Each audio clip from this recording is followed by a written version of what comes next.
Hello everyone, welcome to education channel. आज आम +3 final year 5th semester Odia सम्मान book Nayantara short type question विषय आलोचना करवा। संक्षिप्त उत्तरमूलक प्रश्न उत्तर। 1 नंबर, गाल्पिक दयानिधि मिश्र केबे और केउठी जन्मग्रहण करथिले? गाल्पिक दयानिधि मिश्र 1891 साल जून मास 21 तारिख में संबलपुर जिला बरगड़ अंतर्गत बरपाली तुलंडी ग्राम में जन्मग्रहण करथिले। 2 नंबर, दयानिधि मिश्र द्वारा रचित 2 गोटी ऐतिहासिक गल्पर नाम उल्लेख कर।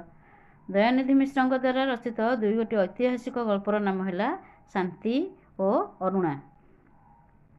3 नंबर, दयानिधि मिश्र द्वारा रचित 2 गोटी सामाजिक गल्पर नाम लेख। दयानिधि मिश्र द्वारा रचित 2 गोटी सामाजिक गल्पर नाम है भूल और आकर्षण।